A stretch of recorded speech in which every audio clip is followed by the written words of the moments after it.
Dans la série des plages paradisiaques, il y a la Corse qu'on vient de voir.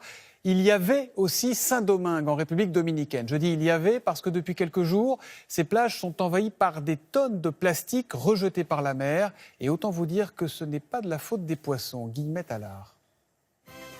Saint-Domingue, ses plages dorées, son eau étincelante. Mais derrière cette image de carte postale vantée par l'Office du tourisme, se cache un désastre écologique. La mer turquoise s'est transformée en mer de plastique. Partout des bouteilles, des détritus, des emballages, jetés par des habitants de ces bidonvilles au bord du fleuve Ozama. Des bidonvilles inondés plusieurs fois par an lors des pluies et des tempêtes tropicales.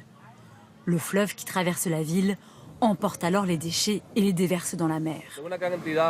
La grande majorité des déchets a été rejetée par le fleuve Ozama. C'est le 6e jour de nettoyage et nous avons déjà enlevé 60 tonnes de détritus. Chaque jour, de nouveaux déchets s'accumulent.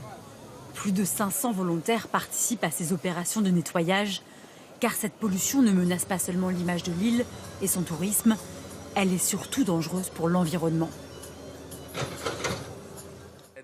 Cette grande quantité de composants toxiques, de plastique et de métaux rend les espèces malades. Ces composants mettent en péril la biodiversité et menacent la santé de toutes les espèces, y compris l'espèce humaine. Un phénomène loin d'être isolé, comme ici, au large du Honduras.